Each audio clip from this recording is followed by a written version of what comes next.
शरद पवारांना यशवंत विचारांचा विसर पडलाय आणि त्यामुळेच त्यांची आता त्याच्यावर बोलण्याची लायकी नाहीये अशा शब्दात महेश शिंदेंनी तुमच्यावर आरोप केलेत। हा उमेदवार जो दिला गेलाय हा यशवंत विचारांचा नाहीये।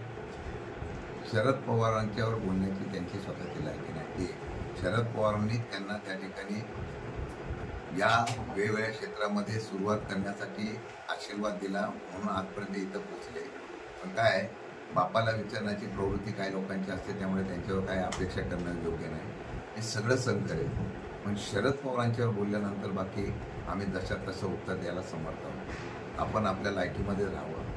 हा सातारा जिल्हा पवारसाहेबांच्या महाराष्ट्रामध्ये ज्यावेळेला पवारसाहेबांकडून बोललं की त्या ठिकाणी इतिहास करतो असं तुम्ही बोलत राहा, पण त्याला उत्तर जनता पवारसाहेबांवर जेवढे तुम्ही टीका कराल, रयत शिक्षण संस्थेवर जेवढी तुम्ही टीका केली, या ठिकाणी आपल्याला सांगतो की तुम्ही असंच बोलत राहिला तर पवारसाहेबांच्यावर टीका केल्यानंतर काय होतं हे महाराष्ट्राने बघितलेलं आहे। या निवडणुकीमध्ये तुम्ही अशाच पद्धतीने पवारसाहेबांवर टीका केली तर साताराची जिल्ह्याची जनता यशवंतराव चव्हाणांचा आणि शरद पवारांचा असा विचार आहे तो निवडणुकीला नक्कीच मतदानात दाखवून देतील आणि त्यामुळे त्याचा फायदा उमेदवाराला होतो का तोटा होतो तो येणाऱ्या काळामध्ये दिसून येईल।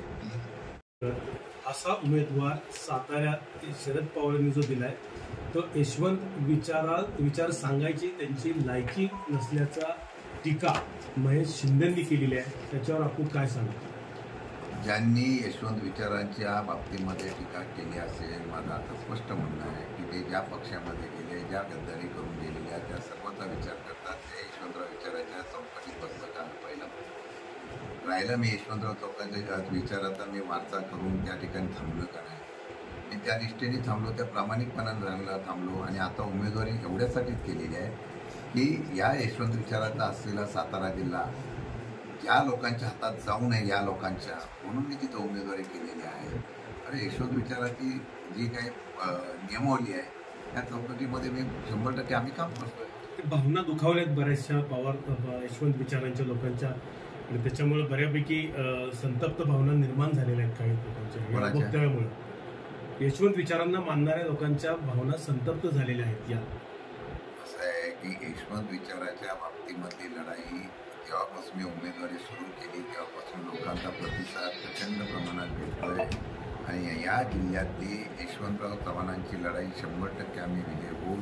यांनी किती काही प्रयत्न करू द्या, यशवंतराव विचाराची लढाई आम्ही 100% विजय। तुम्ही एक घोटाळेबाज उमेदवार दिला गेला महाविकास आघाडीकडनं, त्यामुळेच त्यांनी हे आरोप करायला सुरुवात केली असं त्यांचं सांगणं आरोपामध्ये आहे की हे एकूण बरेच घोटाळे तुमच्याकडनं बाजार समिती, नवी मुंबई बाजार समितीमध्ये झालेत आणि एकामागून एक एवढे आरोप होऊन सुद्धा तुम्हाला उमेदवारी शरद पवार साहेबांनी देणं हे म्हणजे त्यांना माझ्या उमेदवारीमुळे खरं म्हणलं तर त्यांच्या पायाखालची वाळ सरकलेली आहे।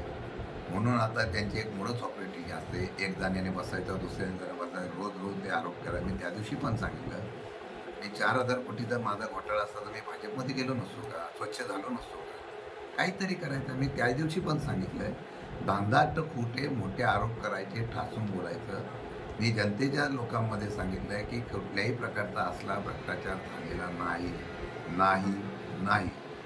परत या विषयावर सांगताना मी प्रामाणिकपणाने सांगतो, फार चुकीच्या पद्धतीने आरोप करण्याची आणि ज्यांनी आरोप करावे, आत्ता परवाच्या दिवशी एक कोरेगावमधली 35 लाखाची संरक्षण भिंत पडली, 1 महिन्यापूर्वी बांधलेली आणि ती भिंत मंजूर झाली पडली का कशा पद्धतीने, बरीच प्रकरणं आहेत पण लोकांना सत्य कळलेलं आहे। भ्रष्टाचार कोण काय करतो, कोणाला काय करतो, कोण कुठल्या पद्धतीने टेंडर पास करतंय, काय करतंय। आपण फार सौजन्याने सामान्य आहे, फार चांगले आहोत असं दाखवण्याचा प्रयत्न करताय, परंतु आतलं त्यांचं जे काय रूप आहे त्या अख्ख्या सातारा जिल्ह्यातल्या सर्व राजकीय नेत्यांपासून, पक्षाच्या त्यांच्या नेत्यांपासून सर्वसामान्य जनतेला कळलेला आहे। मी त्यांच्यावर फार महत्त्व देणार नाही, त्यांचा हा स्वभाव आहे तो त्या पद्धतीने करत बसणार।